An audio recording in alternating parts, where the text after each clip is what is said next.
When I was explaining the three-dimensional plane or the three-dimensional view, I made it very clear that there are only three particular lines that depicts the entirety of what a three-dimensional plane is. You have the first line, which is the horizontal line. Okay, every form of drawing, every form of life essence started as one particular dimension. Okay, this is it. One particular dimension like this, horizontally. Okay, and then another line is the same line, but when you erect it upwards, then it becomes a different depiction. That becomes a vertical. This is a vertical line. Okay, so we have a horizontal. Okay, and then we have a vertical.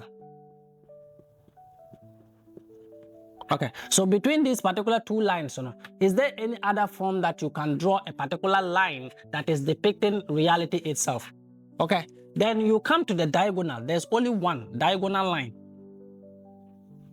And diagonal is simply talking about the slippery or the fall of it. This is it. This is diagonal. And diagonal is in two various particular forms, which is the left side and then the right side. Okay, these are two. Do you understand this simple thing? This is what you call a three-dimensional plane. Three-dimensional plane is one particular triangle, like me telling you here. This is 1, this is 2, and this is 3. This is one particular dimension. This is one particular dimension. So to get the deepest understanding, I made it very clear that the entire ocean is a reflection. The upper world is the same reflection as the underworld. They have put this, or they've kept this in various stories as a representation of gods. This is Zeus when it comes to Greek mythology. And from Zeus, you come to Poseidon as the middle of what the water is. And from Poseidon, you go all the way to the underworld, that is Hades. That is the true representation of what this is. And this true representation is cut across every religion that exists inside of this world. The Father, the Son, and then the Holy Spirit. The three various aspect representation of what the mind, the soul, and then the body is. The entirety of what you are is represented in these particular three horizons. Do you understand this? The top part of yourself here is where the ether energy is. That is where the I is. That is where the entirety of what the spirit is when you are looking at yourself from the skull above. The middle aspect point of yourself is where the chakras begins to grow and then expand itself all the way to the down. Okay? It's very simple like that. That is where every form of the chakras inside of your being is depicted and then represented. So the middle part of yourself here, when you are looking at things from a very simple representation, I made it very clear. The heavens here is the depiction or the same representation as the earth form. Your worlds that exist above you as a triangle, the divine feminine, is the same thing that is representing you down here as the divine masculine. So the top and then the down representation is just a reflection of what the entire ocean is about. The divisioning of you into two various categories. Do you understand what I'm saying? So when you are talking about an atom has protons on this side, an atom has electrons on this side, and an atom has neutrons in the middle. Okay, so if you look at the atomic structure or the atomic cellular structure of what an atom is, it is usually in these particular depictions. They'll draw an atom like this, and then they'll put a band like this over it. They'll put another tire like this over it, and then they'll put another band like this over it. Okay, this is the true representation of what I'm talking about. When you divide this into two, when you divide this particular atomic structure into two, you are going to be getting three. One here, two here, and then 3 here. 1 here, 2 in the middle, and 3 over there. That is 3. So if you divide it into 2, 3 down, 3 upwards. Many countries have this particular representation as their flags. When it comes to the ambulances that are usually going around when there's someone that is sick, they come and carry you, it's the same flag that is representing. They're representing you as an atom. You are an atom. The entire ocean is an atom. So when you see that, it always goes like this. Okay, and then it goes the other way. And then it goes the third way. This is an atom. You are the atom. You are the beginning form of creation from the literal singular form into becoming the entire ocean. So when you are putting this in a simple manner, okay, as a depiction of the two angles, this is one particular angle as a depiction of you.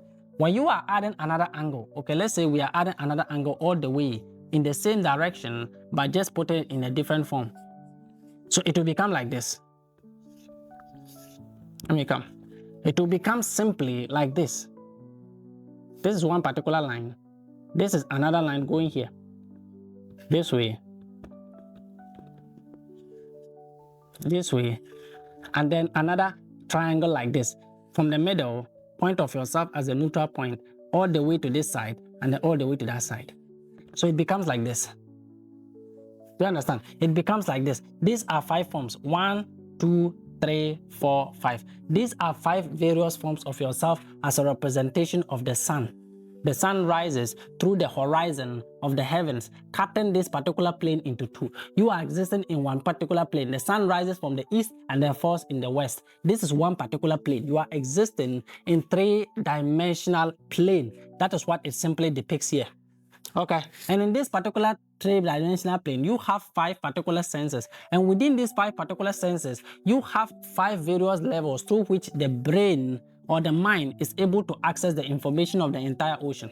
When it comes to how these particular 5 representation of your physical senses are operating in this particular dimension, the transmission of your brain waves usually is categorized into the same 5 particular forms. That is what you call the sleep levels. You call the sleep levels. The first form of it is what you call the delta. Okay, you can sleep at a delta. When you are sleeping at a delta frequency level, then that simply means that you are not connected to what the physical 5 senses are anymore. Whether they shake you, whether they carry you, whether they lift you, you are disconnected entirely from what the 5 physical senses are. That is the particular kind of sleep that makes you look like you are dead.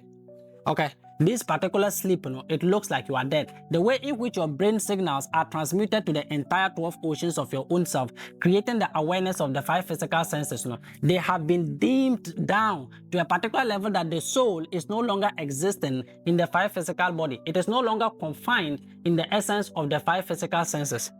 Do you understand? That is the first form. The second form is theta. Okay, and when it comes to the theta level isn't as high as or as low as this particular delta, but it is still existing at a particular consciousness that is operating faster than a delta state. Okay, you are still unconscious of your 5 physical senses, but when it comes to this particular level, it's much better than being a delta. Delta, you are almost nearing death. They are almost at death door. Okay, so when it comes to the third one, that is what you call the alpha. Okay, the alpha electric transmission. Now, when it comes to this particular level, that is where things get interesting. That is the middle part of your own self. So we have delta here, we have theta as the second, and then we have the third one as alpha. Alpha is the third one. Okay, so alpha becomes the middle of the one that executes or the one that causes the balance between your own self. So this becomes delta, this becomes theta, and this becomes alpha. Alpha becomes the top part of your own self. The way in which the electric signals are being transmitted. So this particular part represents balance. It is not vibrating high and it is not vibrating low. This particular part is how you receive information from the entire cosmic eye of what the spirit is itself. Do you understand these simple things? Okay, so this is the alpha frequency, and from there you move to beta. Okay, now in this particular beta mode, you are no longer disconnected from your 5 physical senses. The alpha part is when you begin to meditate. When you are meditating, you are always in an alpha mode. The alpha mode allows you to calm down the mind enough to disconnect yourself from your physical senses and yet still be aware of your 5 physical senses. That is what the alpha state is about. Okay, when you've gone into alpha, you are back to balance. You are back to connecting yourself to the cosmic ocean or being in the middle and receiving information all the way from the top. That is what the alpha state is. When you move from there and you go to the beta state, now you are aware of your 5 physical senses. You are aware of what the sounds around you are. You are aware of what the people are saying, and yet you are still in a focus mode. You are still concentrated in one particular form if you wish to. Okay? That is what the beta state is about. That one vibrates more signals than the alpha. And then you come to the last part that is representing gamma. The gamma transmissions of electric signals. Now this particular part, you are almost awake, you are almost completely aware of your 5 physical senses. Okay, this is the highest form of electrical transmissions. At that particular part, you are no longer even meditating or focusing anymore. You are so much aware. Your electric signals are being received. You are overloading of concentration and then focus and thoughts. Do you understand? So these are the 5 depictions of your own self. From this particular place, you move all the way to beta, and then from beta, you come all the way down to gamma. Okay, these are 5 representations of what you are as the ocean. This is the 5 representation of you. This is you. Okay, so every form of creation comes from this particular point of your own self. The 3 representation, this is 3, this is 1 here, this is 2 in the middle, and then 3 on the other end. That is what the Holy Trinity is about. It is cut across every wavelength of creation inside of this world. When you are represented as the downward representation of your own self, it's the same thing. This is another triangle joining this, another triangle joining that. Okay, to make this complete, just like this particular wool that is behind me, this particular wool is the same depiction of this. From this particular point to, you construct this all over to this side, and this one to all over to that side, and then you are going to be getting the same representation as the upper world, the same representation as the downward. That is how the entire universe is. The heavens is the same reflections as the earth. It's very simple when you understand information about yourself. The more you receive, the more you are able to interpret this particular information for everybody else to understand. Okay, so every word that you call a woman, every word that you call a man came from this. It's a transmission of brain signals. This is an M. An M is the same thing as a W. When you add them together, you are going to end up getting this. Everything is brain waves. Everything is brain signals. So do you understand the Apostle Vegas or the Apostle Simon? Okay, it's very simple. So let's move to the next apostle before I end up confusing you more. The 11th cranial nerve is the accessory nerve, and this particular accessory nerve is linked to the Apostle Thaddeus. And when you look at the function of this particular cranial nerve, it has 2 functions, okay? It has both the spinal and then cranial root. When they are talking about spinal, they are talking about your spinal cord. And when they are talking about cranial, they are talking about the transmission of the electric signals inside of this particular spine. Your spine is one thing, but when your spinal cord is another thing. Your spinal cord is what is transmitting these particular electric signals, but your spine is also the one that is holding or protecting the information that is contained inside of your spinal cord. You understand this simple thing?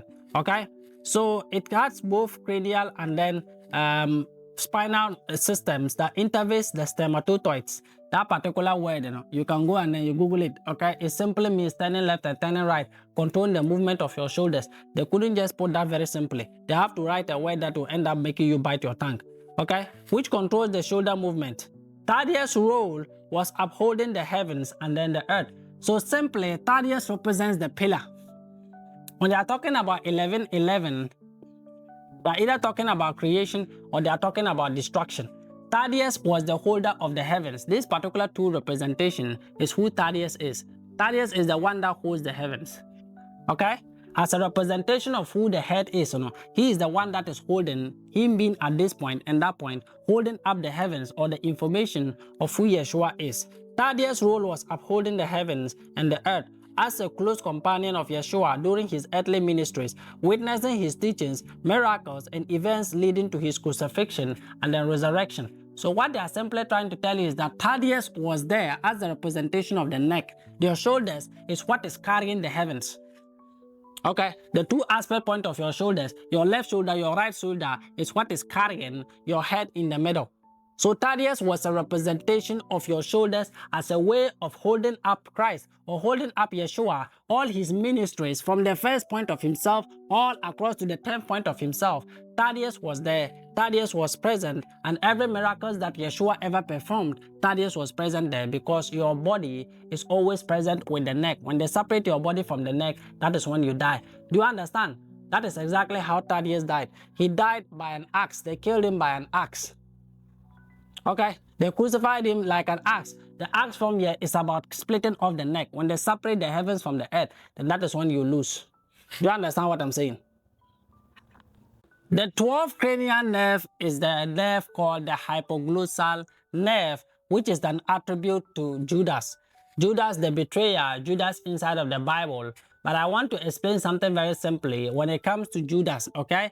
I made it very clear when I was talking about the seventh cranial nerve, which is a representation of Matthew. Matthew was the one that is the tax collector. So this particular 12th cranial nerve, its responsibility is controlling the tongue. Okay, its responsibility is to control the tongue.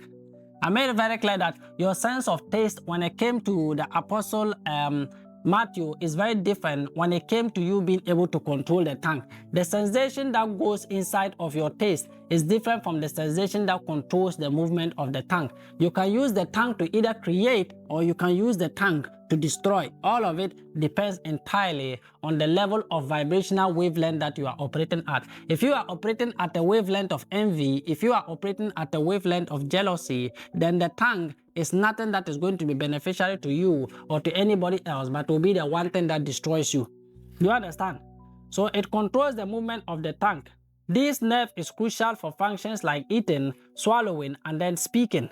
Okay? So the various forms of what the tongue is, it's about you being able to masticate food. It's about you being able to allow you to utter words. Because when I was explaining how the various frequencies are arranged from your throat all the way to the outward representation of your tongue, I told you that there are signals that are being arranged like that, and how you learn to harness them from what you call the voice box as the within of your own self. The representation of sound will tell you exactly how you are able to interpret these informations. So when they are talking about the hypoglossal nerve, it's the nerve that controls the movement of the tongue. And when they are talking about the Apostle Judas, Apostle Judas is the one that betrayed Yeshua for 30 pieces of silver. Okay, for 30 pieces of silver. And I made it very clear. The betrayal of Judas isn't just betraying of a one particular single person. When you betray the material representation of yourself, when you betray the medulla, you are betraying an entire ocean. That is three. Okay, you are betraying the mind, you are betraying the body, and you are betraying the soul. You are betraying all three representations of what you have as an ocean. Do you understand? Okay, so when you are looking deeply into the story of Judas, they will let you understand that Judas is the betrayer without you understand the deepest context when it comes to the Apostle Matthew. Okay? Because if there's someone that you should never be able to put it into a deeper context or a deeper trust, is the Apostle Matthew. Apostle Matthew worked for the Roman Empire before he joined the crusade of Christ. Now, I want you people to think about this very deeply, okay? It will become known to all of you in the future. I will make this very, very clear for you people to understand. Between the Apostle Judas and between the Apostle Matthew, who do you think had the love for money? Who do you think will be the one to stab the other one in the back and then post or paint the other representation of the problem to the other? Because if you are looking at Judas, Judas isn't just representing one particular person. Judas is representing an entire generation when it comes to the representation of the houses of Israel. Okay? When it comes to the houses of Israel, and these particular houses of Israel, the 12th representation is the last born of the family, and the last born of the family is the one you call Benjamin. Okay, it's the one you call Benjamin. And Benjamin was the brother of who? Joseph. And there were only two that came from their mother. Do you understand this? Benjamin is the last born of the family. So when you are describing Judas, I want you to understand something. He might be the one to carry the name of the one that betrayed Yeshua in the middle, but he was never the one that took the money. He was never the one that sold him out.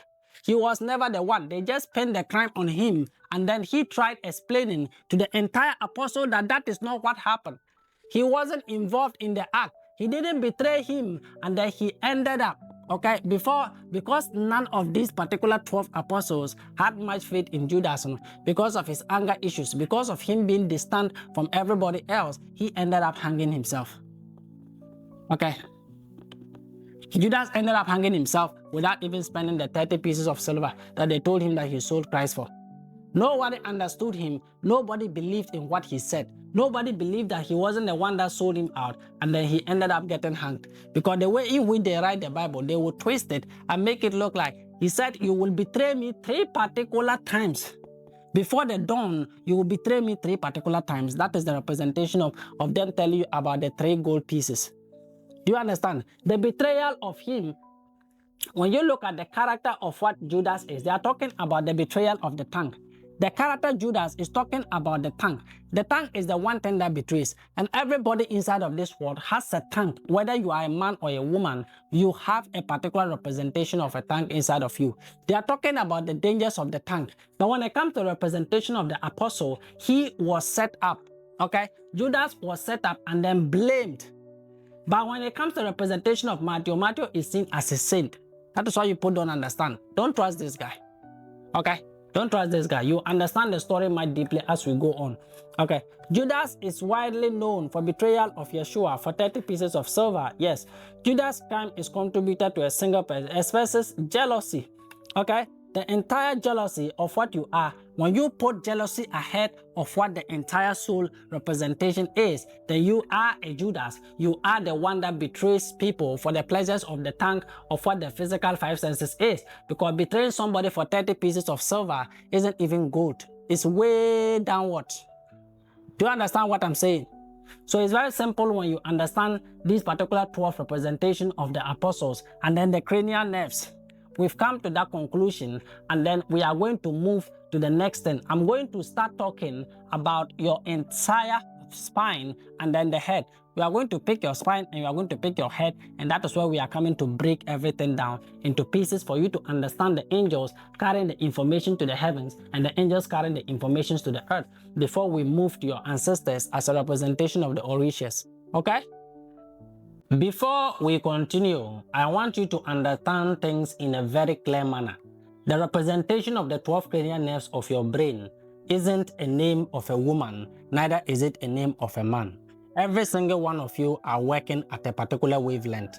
Each of these particular representation, be it the Apostle Matthew or be it the cranial nerve of the vagus nerve, which is Simon, all of them has a deeper representation beyond the name. The way in which reality is interpreted, we always try to quantify things or always try to put a name to one particular thing so that we can get to understand it according to the level that we are currently operating at. But apart from that, the entire ocean has no name. You can't name water. If I ask you what is the name of water, you will tell me it's water. If I ask you what is the name of fire, you will tell me it's fire. When I ask you what is the name of earth, you are going to tell me that it's earth. Okay, so there is no any particular name when it comes to the elementals. Their ability or their existence is something that cannot be quantified into one particular naming form. But as a human being, you are existing lower than the higher mind, or you are existing lower than your self-consciousness as the entire ocean. That is why we name things. That is why when you look at the representation of the apostle, they gave it all male names. All of them, their names are male or men. You don't see any woman there. But when it comes to how you pick a particular form into this particular physical reality, you have divine feminine on the right, and then you have divine masculine on the left. Okay, so it is both representation. There are 12, so if you divide 12 into 2, you are definitely going to be getting half of the equation as women and half of the equation as men. But when it comes to how the Bible was interpreted, they made all 12 disciples men. Okay, that is how men rule the world. Men are limited when it comes to their level of understanding the entire sea. But the divine feminine is the intuitive side of your own self, the one that expresses birth, the one that nurtures. So when it comes to the representation of the 12 cranial nerves, understand very simply, it's not about the Apostle Matthew, it's not about the Apostle Simon, it's about getting the deeper understanding of what these names actually represent. Okay? Don't be out there saying that they are discriminating among women. Why is that the apostle? There was Mary or Mary Magdalene at the Last Supper, but the name is not on the 12 apostles. When you are looking at it from that way, you are still arguing among yourself. You still don't understand the deepest context of the information. Let go of the naming. Okay? You don't have a name. Your name was given to you by someone else. Your name was given to you so that they can be able to call you at a certain frequency so that you can respond, you can react to. So go beyond the name, and that is exactly where your identity will reveal itself. Okay? So we are going to be talking about the 12 representation of yourself as a linking to every single system inside of your body, be it the spine and then the head, be it your spinal roots, every form of image that you see here, Jacob's ladder, the Adinkra symbol of the Jeyame, and then the Aya, they are all depicting you as the information or the ladder climbing the heavens. Okay, we are going to talk about that. Told you that we are going to talk about the angels that are descended from the ladder from the north all the way to the south to bring the information to the physical reality of what man is, and then to carry the physical information from where man is all the way back to the heavens. You are taking information from the middle aspect point of yourself. So the middle aspect point of yourself is the soul that is broadcasting the information through the waters all the way to what the physical material body is. So we are going to be talking about this particular thing the next time that I see you. Okay, so it's very simple.